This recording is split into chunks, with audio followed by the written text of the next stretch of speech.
So guys, Peter Obi gave a very short but interesting speech that kept everyone shouting. Just take a look at this. And that is what we must fix to stop washing our dirty linen in public.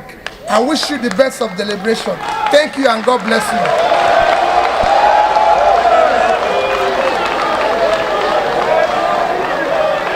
So guys, when we tell people that Peter Obi remains the real choice of the people, they think we are making empty statements. I tell you, this man is loved across board.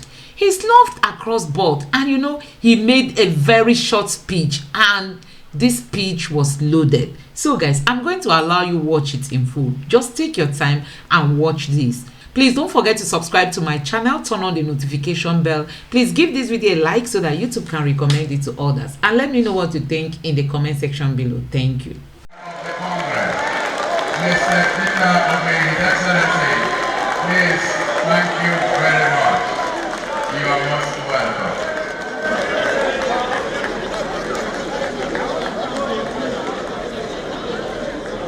Please, you may be seated. Before we take the chairman's remarks,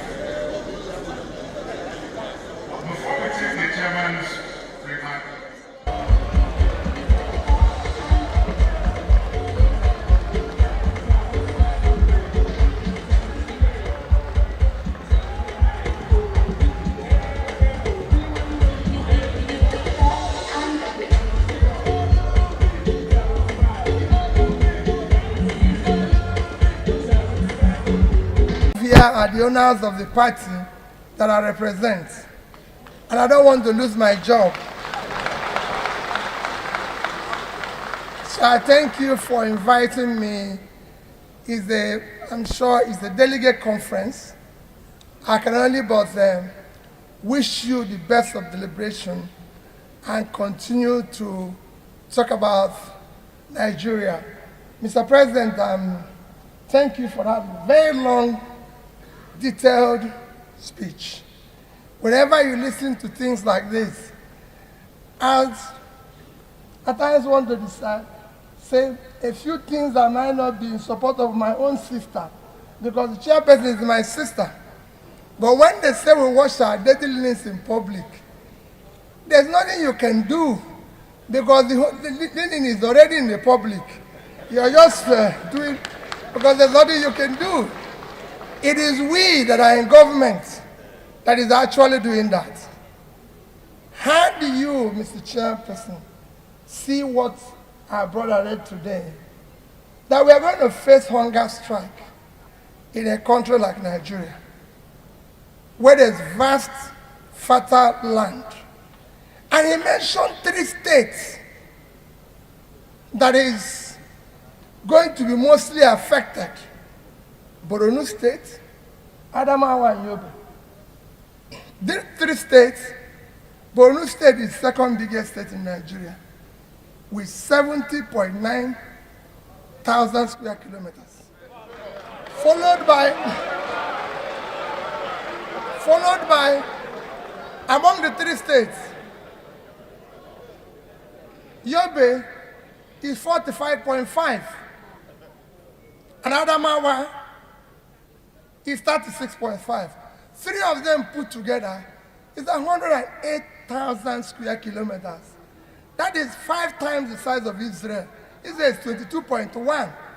And so if you times Israel is 210 and this is 110. And Israel is doing food exports. And these people can't feed themselves. That is what is wrong.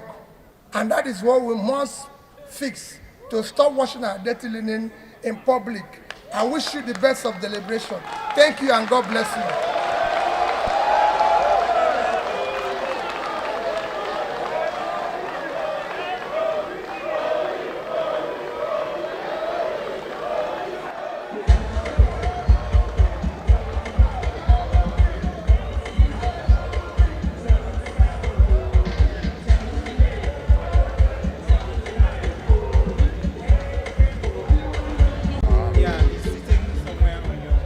So guys, Peter Obi has always canvassed for Nigeria to maximize the opportunity that is in the uncultivated landmass in the north.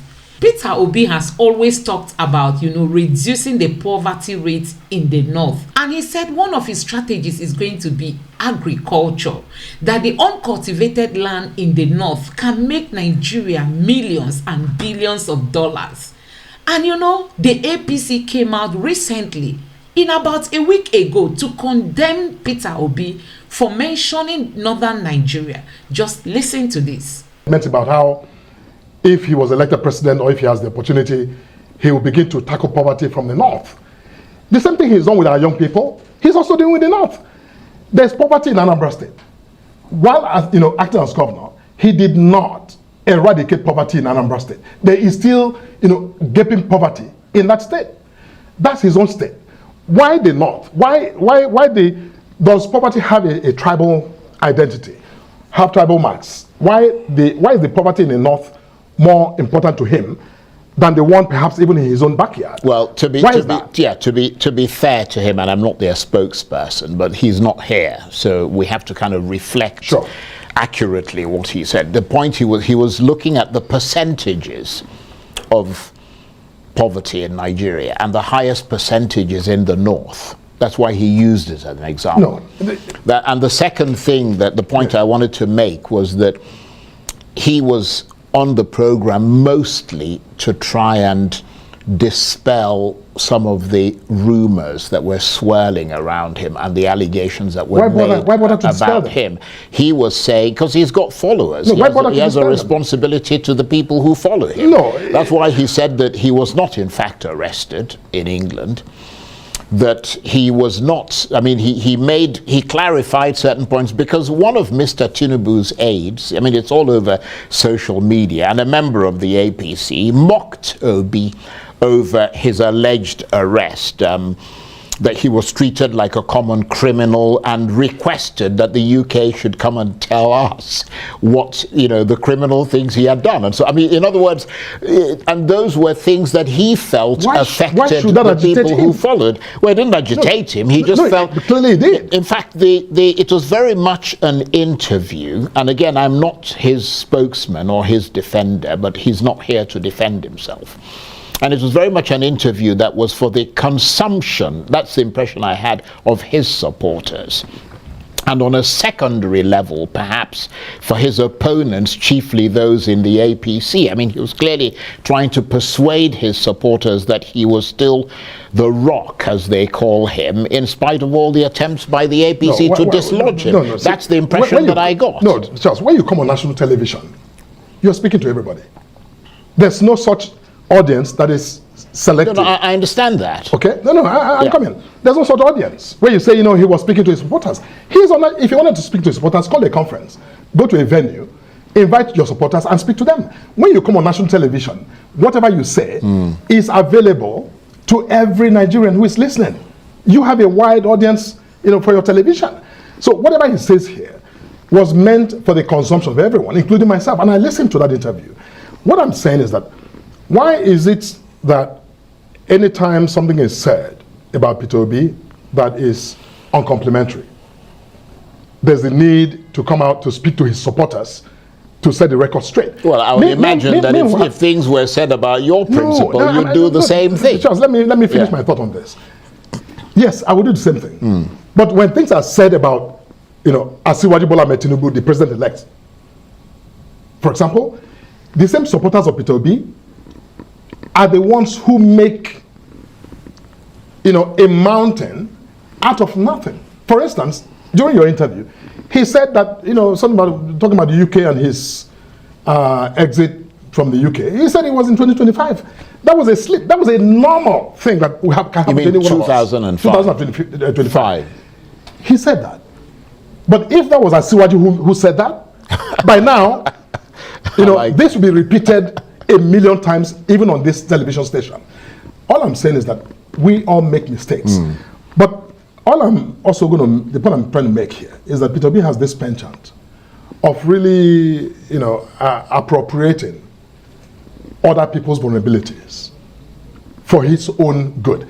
Everything you asked him about the crisis in the Labour Party, his own experiences, the things that people have said about him, some of the reports, that were not that complimentary, he banalized all of them. He minimalized everything. Listen, there's no crisis in the Labour Party. It's just these rascals who are coming into, Peter Obi is Peter the Perfect. Nothing about Peter Obi is ever, questionable. He is completely perfect. He alone understands Nigeria's problem.